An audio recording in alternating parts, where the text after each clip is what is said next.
Eccoci qua cari telespettatori, siamo in diretta naturalmente anche quest'oggi, protagonista nell'appuntamento periodico con l'ANCI del Veneto, l'Associazione Nazionale dei Comuni d'Italia, nel Veneto in modo particolare, è Diego Marchioro, ben arrivato qui con noi. Buongiorno a tutti. Allora, sindaco di Torre di Quartesolo, perché è il titolo un po' dei nostri appuntamenti con l'ANCI, un sindaco, un uomo, ma con un ruolo anche di responsabilità, perché è presidente della consulta della finanza locale. Ed è con lui che vogliamo affrontare alcune questioni alquanto spinose. L'abbiamo detto più volte, ve lo sapete bene, i sindaci sono le figure più vicine della politica ai cittadini e al territorio, tanto è vero che anche nelle ultime amministrative hanno trionfato le liste civiche, proprio perché manifestazione del sentire delle persone, più che non i partiti in sé per sé. E i sindaci hanno delle grossissime responsabilità, ma hanno anche dei gravi oneri anche finanziari soprattutto, e in questo momento non c'è estrema chiarezza, cioè quanto viene tagliato, quanto resta in capo al comune, cosa può fare il comune, in che termini, insomma una spending review che è uscita con tanti provvedimenti anche particolarmente onerosi, dei tagli importanti che devono essere fatti, non tutti quelli che ci si aspettava, naturalmente non quelli più importanti, ma tant'è, questa è la situazione. Vediamo di capire qual è il dilemma che stanno vivendo questi comuni e capire anche se poi è vero o non è vero, come ha detto Monti, che dal 2013 questa famosa IMU dovrebbe andare direttamente ai comuni, quindi dovrebbero essere soddisfatti di questo, oppure se non ne hanno alcuna notizia. E allora, vediamo a noi. L'elenco che ha fatto è già un elenco che fa capire quale sia la situazione. Noi sindaci siamo in prima linea, naturalmente, da sempre, lo facciamo con grande volontà, con entusiasmo, però diventa sempre più difficile, gestire un'amministrazione su basi non certe, perché lei ha parlato di tagli, ha parlato di spending review. Ecco, faccio l'esempio, spending review. Noi non sappiamo ancora quale sia la quantificazione per ogni nostro comune, quale sia la quantificazione del taglio dovuto alla spending review. Abbiamo fatto delle stime, però c'è un range abbastanza ampio all'interno del quale. E quindi far quadrare il bilancio, verificare l'equilibrio di bilancio. In questo momento noi avevamo una scadenza entro il 30 di settembre per la verifica normale, come tutti gli anni. Ecco, siamo nell'incertezza ancora. Nel senso che sapevamo che il governo sta preparando un decreto per spostare, diciamo, tutte le scadenze relative al bilancio al termine di approvazione dei bilanci, che sappiamo è il 31 di ottobre. Ecco, aspettavamo questo provvedimento, non c'è stato venerdì scorso, stiamo aspettando per il Consiglio dei Ministri, dovrebbe essere domani, per il Consiglio dei Ministri una decisione in merito. Cosa vuol dire questo concretamente? Spostare le scadenze significa permettere ai comuni di decidere quali manovre eventualmente fare in caso di squilibrio di bilancio. Io ricordo che nel corso di quest'anno, rispetto ai termini, prima eravamo a giugno per l'approvazione del bilancio, adesso siamo al 31 di ottobre, proprio in virtù di questa incertezza su IMU, sulle entrate, eccetera. Sì. Era previsto per legge. Noi abbiamo avuto, rispetto a quando abbiamo approvato i bilanci, la stragrande maggioranza dei comuni ha approvato il bilancio entro giugno, sì. Però ci sono molti comuni che devono ancora approvare il bilancio di previsione. Ecco, abbiamo approvato il bilancio sulla base di stime. Valutazioni. Di valutazioni. Ecco, perché non avevamo l'esatta quantificazione dei trasferimenti dal fondo di equilibrio. Quindi abbiamo fatto delle stime, credo che ognuno abbia cercato di stimare la manovra che doveva fare in quel momento di aumento dell'IMU, dell'addizionale IRPEF, tarandola al minimo, cioè chiedendo ai cittadini il minimo possibile. Ecco, così abbiamo fatto anche nel mio comune. Adesso nel corso dell'anno ci siamo ritrovati con una minore entrata rispetto a quello che erano le stime per quanto riguarda il fondo di riequilibrio e con un taglio deciso dopo della spending review.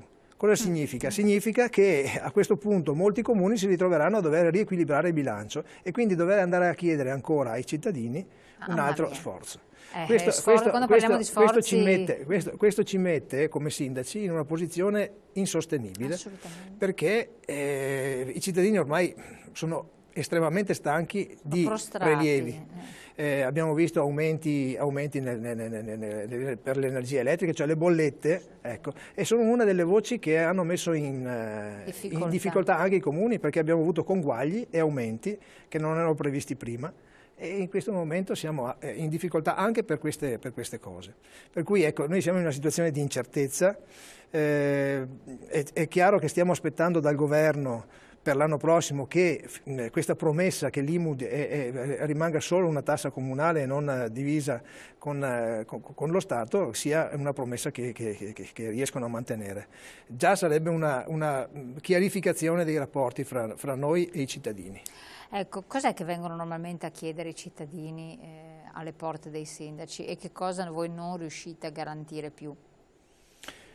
Allora, noi fino a questo momento abbiamo fatto di tutto per riuscire a mantenere i servizi, il livello di servizi, quelli ai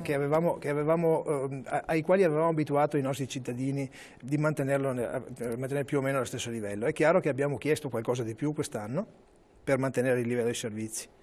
Stiamo però arrivando a dover ridurre servizi effettivi, cioè, faccio un esempio per tutti, il trasporto scolastico. Il trasporto scolastico un po' tutti quanti i comuni stanno decidendo di ridurlo o quantomeno ridurlo oppure addirittura eliminarlo. Si può fare in maniera virtuosa, tutto sommato, perché si può proporre il servizio di piedibus, come molti comuni hanno fatto, quindi genitori che si rendono disponibili a accompagnare i ragazzi e quindi ecco, evitare il costo dei bus. Però questo è un arretramento comunque, no? Cioè chi lavora per gli scuolabus si ritroverà a non avere più le commesse dai comuni e quindi queste catene si diffondono poi, ecco, sull'economia in generale. È chiaro che andare a scuola a piedi comunque è una cosa virtuosa, però ecco, diciamo che i contraccolpi sull'economia locale ci sono. Ma voi avete fatto delle azioni anche importanti, soprattutto per il discorso del patto di stabilità. Veramente questo limite terribile che esiste in capo ai comuni, e ci sono state fatte delle deroghe, no? Per riuscire, tanto che dovreste riuscire più o meno a saldare quei famosi debiti con delle committenze, con dei privati. Cioè, è vero questo o non è vero? Cioè, qual è la situazione? Diciamo che è vero parzialmente, nel senso che quelle aperture che ci sono state rispetto al patto di stabilità, parlo di patto di stabilità verticale, quindi fra regione e comuni. Diciamo, ci sono due modalità, il patto verticale incentivato che quindi deriva dallo Stato e il patto verticale ordinario che è direttamente dai fondi regionali. Noi quest'anno abbiamo avuto per il Veneto una prima distribuzione che è stata di circa 70 milioni di euro e quindi abbiamo avuto questo fondo. Adesso c'è qualcosa ancora, circa una decina di milioni, da quello che ci risulta, da distribuire come patto ordinario. Quindi più o meno quello che è stato messo a disposizione l'anno scorso. Però questo ha significato apertura sul patto, ma non soldi in competenza. I soldi in competenza sono andati alle regioni e le regioni ci hanno trasferito patto. Quindi soldi veri da una parte, soldi virtuali dall'altra. E di conseguenza a questo punto cosa dovete? Comunque la scelta è stata una scelta che è stata fatta di comune accordo, perché era giusto inutile avere maggiori finanziamenti se abbiamo un pregresso importante, certo, quindi è giusto prima fare i pagamenti e poi dopo ragionare sugli investimenti futuri. Quindi diciamo che è abbastanza virtuosa la cosa, certamente non è nelle proporzioni che sarebbero servite. Ecco, noi abbiamo avuto in Veneto richieste di apertura di patto per circa 200 milioni. Quindi soldi che però, per spiegare bene ai nostri telespettatori, i soldi che c'erano, erano in cassa. Sono soldi che rimangono in cassa proprio per l'effetto del patto e quindi sono soldi che in una cassa caromana non adesso. Si muove. È una cassa centralizzata, siamo ritornati a tesoreria unica, anche lì l'avete versati tutti abbiamo tollerato questa cosa pur con sì, lamentandocene, comunque abbiamo tollerato questo perché trasferire nella tesoreria centrale significava comunque dare possibilità allo Stato di pagare meno interessi sul debito rispetto invece all'emissione di ulteriori buoni del tesoro, eccetera. Quindi diciamo che complessivamente diciamo che l'operazione non è stata negativa, del tutto negativa. Chiaro che chi aveva dei soldi in cassa si li ha visti spostare, magari ha perso qualcosa degli interessi che prendeva in deposito. Certo, ecco un po' un'impressione perché in questo momento di marasma, di schifo veramente generale della cosa pubblica, perché ne stanno venendo fuori purtroppo ogni giorno, quindi vuol dire chissà cosa c'è sotto, ai cittadini dà molto fastidio qualsiasi cosa, qualsiasi tipo di spostamento che non porti un minimo di beneficio, perché se i soldi si viene fuori che ci sono in abbondanza, che sono girati per rivoli privati, per interessi di ogni tipo, non è neanche giusto andarli a spillare appunto ai cittadini che non ne hanno. È vergognoso questo e quindi dà fastidio qualsiasi tipo di azione anche per lo Stato, non si tollera più, si rischia veramente la rivolta fiscale, ma rivolta fiscale motivata dal fatto che uno dice ma io devo pagare queste tasse, ridurmi in ginocchio quando tu sai benissimo Stato che c'è una marea di soldi che puoi incassare, che corruzione e quant'altro, sanati prima dentro e poi vai a danneggiare me, cioè puoi chiedere a me. Allora, a questo proposito dico questo io. Noi come comuni per 5-6 anni abbiamo subito tagli costanti e in crescita. Abbiamo tirato cinghia in maniera veramente effettiva. Poi dopo, per carità, non tutte le amministrazioni sono uguali, non tutte le amministrazioni hanno gli stessi problemi. Perché poi voi avete comuni piccoli e comuni grandi. Non diciamo di essere solo noi virtuosi, ecco. Comuni del nord, del centro e del sud. Però nel complesso le amministrazioni comunali, essendo molto anche vicine alla gente, sono anche più controllate, sono anche più tenute d'occhio, diciamo, dai cittadini. Ecco, noi abbiamo subito per anni proprio tagli e ne prevediamo, cioè, anzi sono già previsti anche per l'anno prossimo ulteriori tagli ai conti dei comuni. E quindi aspettiamo questa IMU comunale proprio per svincolarci dai tagli. Ecco. È chiaro però che i comuni sono stati tagliati molto, cioè quindi si parte sempre dal basso a tagliare. Ecco. Ci sono state altre istituzioni, anche le regioni comprese, che non hanno avuto le stesse decurtazioni nel tempo. Negli ultimi 2 esercizi sì, ma prima no. E non però tutte poi, c'è ancora molto spazio evidentemente per spese inutili, anzi dannose, ecco, per tutti quanti. Io credo che siamo noi i primi cittadini, i primi a essere arrabbiatissimi per queste situazioni, per questa maniera di spendere i soldi pubblici. E credo che sia giusto che si faccia chiarezza. Purtroppo ancora una volta la chiarezza la fa la magistratura e non la politica. Dovrebbe essere la politica a regolare queste cose, perché quello che si è speso nelle regioni, che si sta spendendo nelle regioni per rimborsi e cose del genere, sono tutte cose che sono fatte secondo norma, sono leggi che la regione ha stabilito di fare. Quindi magari alla fine scopriamo che nessuno ha commesso nessun reato, però i soldi pubblici li ha sperperati. Esatto, li ha sperperati, assolutamente intascati, eccetera. La situazione della corruzione, un altro tema caldo di questi giorni e dilaga anche nell'ambito, parliamo per la Regione Veneto, nell'ambito dei comuni oppure tutto sommato sono situazioni più controllabili proprio perché c'è un numero minore di dipendenti e riguarda certi apparati pubblici. Perché anche il monito del Presidente della Repubblica è stato molto forte, insomma, chiaro al proposito. Io penso che sulla corruzione dei funzionari pubblici e dei politici ci sia proprio da mettere in chiaro, cioè prendere dei provvedimenti che siano dei provvedimenti effettivamente punitivi, perché la corruzione è una voce negativa del bilancio pubblico enorme. Che anche disincentiva gli investitori stranieri, certamente, perché poi certamente. La burocrazia il sistema poco appetibile da questo punto di vista. Io penso che questo benedetto decreto anticorruzione sarà molto difficile che riesca a passare. Se riesce a passare in maniera molto depotenziata. E questo Quindi vuol dire perché, che siamo proprio ridotti malissimo. Questo è perché c'è un Parlamento che è il Parlamento che abbiamo da ormai quasi 5 anni e mi pare di aver capito, credo che molti italiani abbiano guardato Report ieri sera, pare di aver capito che molti dei parlamentari che sono in carica in questo momento abbiano noie con la giustizia, quindi difficilmente faranno approvare qualcosa che vada contro i loro interessi, e questo è veramente molto deludente. Io mi auguro che l'anno prossimo si facciano delle consultazioni, una consultazione elettorale che dia una ventata di novità. Me lo auguro fortemente. Assolutamente. Brevissimo intervallo pubblicitario, pochi secondi, poi se volete anche dare una vostra impressione, fare una vostra osservazione, potete telefonare, siamo in diretta tra poco.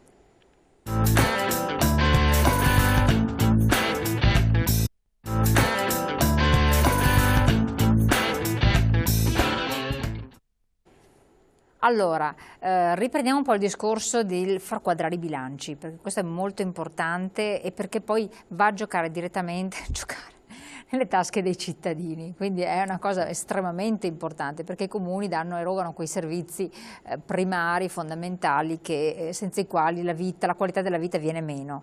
Poi adesso avete tra l'altro anche moltissime persone che purtroppo restano senza lavoro. Lei è in un territorio del Vicentino, dell'area del Vicentino, che sta risentendo della crisi, altre ne risentono di più, di meno, un comune tutto sommato medio il vostro, medio piccolo ma non grande, enorme, quindi con delle problematiche. Come si fa? Facciamo un esempio tra un comune grande, cioè far quadrare i bilanci in quella realtà, e un comune come il suo. Quindi che difficoltà vi trovate, qual è un po' la comparazione e quindi che tipo di istanza pensate di fare anche al governo? Perché bisogna che si muova. Certo, allora diciamo la differenza fondamentale fra un grande comune, un comune capoluogo, e i comuni medio-piccoli è nell'elasticità tutto sommato dei bilanci più grandi, nel senso che nei comuni più grandi ci sono anche partecipazioni societarie, ci sono una serie di meccanismi che possono in qualche maniera reggere contraccolpi. Nei comuni più piccoli in realtà le entrate sono ben precise, sono contingentate, sono più rigide. Ecco. Quindi il tema che c'è importante è anche quello di accorpare servizi. Quindi dopo comunque tutti i risparmi che abbiamo messo in atto, tutti in maniera per non spendere più dello stretto necessario, c'è anche questa necessità. È una previsione normativa per i piccoli comuni.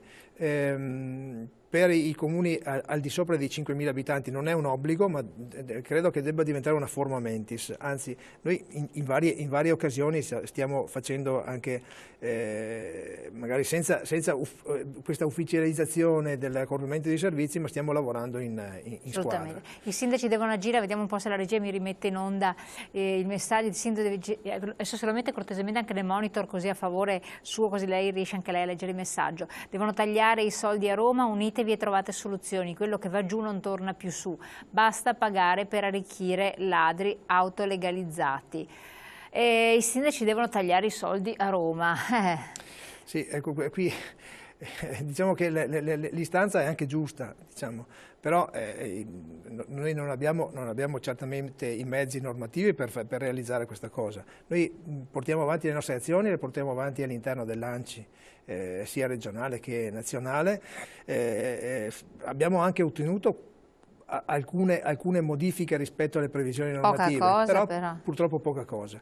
Io credo che, appunto, io l'ho detto prima, io ripongo una certa speranza negli italiani che sappiano al prossimo turno elettorale fare delle scelte che migliorino. Però purtroppo qua lei mette veramente un dito sulla piaga, perché se noi interpelliamo, e qui chiedo anche a voi la vostra opinione, però interpelliamo gli italiani che ci ascoltano, la risposta è protesta con l'astensione del voto, perché nel panorama non c'è figura, proprio in quanto incarna il politico, che risulti essere convincente, e il disgusto è tale nei confronti della politica, del tecnico della politica o che dir si voglia, che moltissimi non hanno voglia, ed è un errore grossissimo, perché si delega ad altri, si delega ai pochi che invece hanno già le idee chiare, che comunque intendono perseguire certi obiettivi, di andare a votare. Però Io questo è un che, po' il pensiero che è molto molto diffuso. Cioè, io penso che tutti quanti dobbiamo pretendere da questo Parlamento che si riesca effettivamente a cambiare la legge elettorale. La legge elettorale così com'è ha dato la possibilità a pochi di decidere chi stava in Parlamento e chi stava fuori. Questo non è giusto che sia ancora così, è giusto che si cambi la legge elettorale dando la possibilità ai cittadini di scegliere le persone. Ecco, questo credo che sia un passaggio che la politica deve a tutta l'Italia. Se non si farà questo, allora la disaffezione sarà ancora veramente molto più pronunciata, disaffezione dal voto. Però diciamo, non votare, non esprimersi, non scegliere, non so se sia la scelta migliore. Ma realisticamente ormai siamo veramente a poco tempo dalle elezioni, perché arrivano automaticamente. È inimmaginabile che ci sia una riforma elettorale a breve, si sta pensando a tutt'altra cosa, sta avvenendo tutti altri problemi, ci si allontana in altri meandri, anzi le notizie a riguardo sono scandalose, per cui realisticamente si andrà a votare con questa legge qui, cioè tutto sommato questo sarà la prospettiva. Io quindi da sindaco e da cittadino mi auguro proprio di no, che ci sia un ravvedimento della politica, ecco. Perché veramente questo sarebbe l'ennesimo scandalo. Credo che chi sta in Parlamento debba avere questo minimo di sensibilità verso il Paese. Lo deve avere, deve pensare alle conseguenze di una non decisione in tema elettorale. Ma chi governa questo Paese, chi sta in Parlamento, chi sta a Roma a questo punto, si rende conto di che cosa si muove in altre parti del Paese? Non dico tutte, perché magari non in tutte è la stessa situazione, perché ci sono realtà che sentono più il problema, altre meno. Però si rende conto, secondo lei, voi che siete andati anche più volte a Roma a fare delle istanze ben precise, c'è la percezione, c'è la sensibilità a riguardo oppure?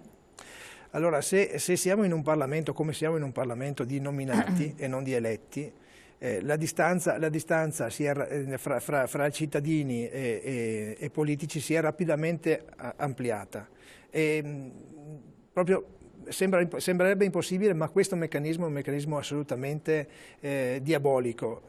La distanza fra le esigenze di tutti i giorni di chi vive e lavora in Italia e chi sta all'interno di stanze protette si è ampliata moltissimo. Questo l'abbiamo constatato in più occasioni.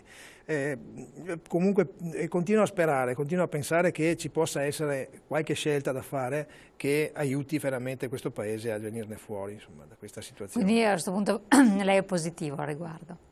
Beh, allora, fare il sindaco vuol dire mettersi in posizione positiva. Chi è pessimista difficilmente penso possa fare questa scelta, anche perché appunto le cose sono sempre più complicate, quindi ci vuole anche un po' di ottimismo. Infatti, assolutamente. Ecco, colgo l'occasione anche per fare una comunicazione di servizio, possiamo metterla anche a pieno schermo nel frattempo, perché dal 10 ottobre consigliamo a tutti i telespettatori, per vedere tutte le frequenze televisive eccetera, di risintonizzare il proprio decoder. C'è una guida illustrata sul sito www.gruppotv7.com, potete anche chiamarci allo 049 80 777 54. Dal 10 ottobre non è che non ci vedrete più, però avete dei problemi con un po' tutti i canali televisivi, per cui raccomando, segnatevi questa data sul calendario, 10 ottobre, risintonizzare il decoder. Vale per tutti e è veramente una cosa molto importante, perché è importante essere al corrente con quel che succede nel nostro territorio, non perdere l'opportunità di essere attivi e partecipi. Queste informazioni che noi vi diamo in tutte le nostre trasmissioni non vi arrivano da altre parti, men che meno seguendo i canali nazionali che vivono di altre cose, ben lo sappiamo. Torniamo a noi, quindi 10 ottobre, ma lo ripeteremo, continuiamo a dirlo e quindi ve lo ricorderemo bene anche il giorno prima. Allora, signor Sindaco, anzi Presidente della Consulta, che cosa ne dite poi del discorso che si sta facendo in questi giorni di città metropolitana da un lato e quindi di ente intermedio, perché se si aboliscono le province ne nasce un altro, città metropolitane, che vivono di che cosa, che organi hanno all'interno, e di accorpamenti di comuni che agitano non poco i cittadini di alcune realtà comunali, come di alcune province, Rovigo che non vede bene l'accorpamento a Padova, adesso si deve decidere in questi giorni anche di altre realtà, insomma sono situazioni che preoccupano. Lei come la vede? Allora, noi abbiamo l'occasione di fare una riforma, magari non risolutiva, ma comunque una buona riforma riguardo alle province. Dico abbiamo l'occasione perché mi sembra che non la stiamo sfruttando bene. Allora, l'accorpamento delle province, noi dovremmo avere il coraggio di proporlo, di farlo, guardando alle realtà sia storico-culturali ma anche economiche, anche di aree vaste, effettivamente vaste. Quindi personalmente io vedevo molto bene che ci fossero, rispetto alle 7 province storiche, che ci fosse un'aggregazione che magari risolveva con 3 province più la città metropolitana di Venezia. Mi pare che l'occasione la stiamo perdendo come Veneto, perché effettivamente si guarda un po' troppo al campanile. Se vogliamo dare una struttura più moderna al nostro Stato, dobbiamo ridurre gli apparati e dare efficienza. La previsione che le province diventino enti di secondo livello è una buona previsione, io sono assolutamente favorevole, siamo favorevoli anche come ANCI, è una previsione di spessore, anche perché toglie un livello amministrativo di fatto. La nuova provincia sarà gestita dai comuni sostanzialmente e le competenze che può assumere questo tipo di ente sono anche piuttosto vaste per la gestione del territorio. Quindi elimineremo un livello amministrativo. Certo, è una questione importantissima. È importante dire anche che le regioni stanno da tempo svolgendo troppe funzioni amministrative e non fanno magari bene quella che è la funzione per cui sono nate di fare l'assemblea legislativa. Bravissimi. Sono arrivati altri messaggi, alcuni dicono votare o non votare non cambia niente, bisognerebbe abolire tutte le figure di politici al di sopra dei 40 anni che vivono di ruberie e quant'altro. Altro messaggio che dice è inutile dare soldi a Roma, tanto leggi e provvedimenti a favore dei territori che non siano quelli centrali dello Stato e quindi per autoarricchimento non verranno presi, nessun tipo di provvedimento verrà preso, quindi c'è molta amarezza, molta disincanto in questi messaggi che però sono quelli che ci vengono da tanto tempo ormai. È un argomento importante che lei ha sfiorato in questo momento, parlare di centralizzazione, perché adesso sembra che si voglia tornare indietro rispetto a tutti quanti i ragionamenti che sono stati fatti sulle autonomie, sul federalismo, eccetera. I provvedimenti però questo fanno che intendere. Io non sono mai stato leghista e quindi parlo più volentieri di autonomie locali piuttosto che di federalismo e credo che la nostra Costituzione, anche il testo del titolo quinto che è stato riformato, sia un buon testo. Bisogna applicarlo però, perché adesso attribuire il problema degli sprechi regionali al federalismo è una cosa falsa, perché di federalismo nei provvedimenti ancora non c'è nulla di effettivo. Infatti, tempi di duri bilanci la Lega l'aveva previsto 20 anni fa, ora anche gli imprenditori non leghisti vanno dalla Lega, meglio tardi che mai, ora che la barca è bucata si apre gli occhi. Ma oddio, in questo momento non so quanti imprenditori vadano da una parte o dall'altra, perché mi sa che non vanno. È un'affermazione un po' forzata questa. Infatti gli imprenditori tutt'altro che alla politica si rivolgono, perché la disperazione della politica è un po' estesa trasversalmente in tutti i partiti. Da questo punto di vista, siamo in pubblicità, dopo vediamo di fare anche un'altra domanda che riguarda sempre l'ambito di sua competenza. Pochi secondi, dopo naturalmente se dovete fare degli interventi approfittatene con il nostro ospite.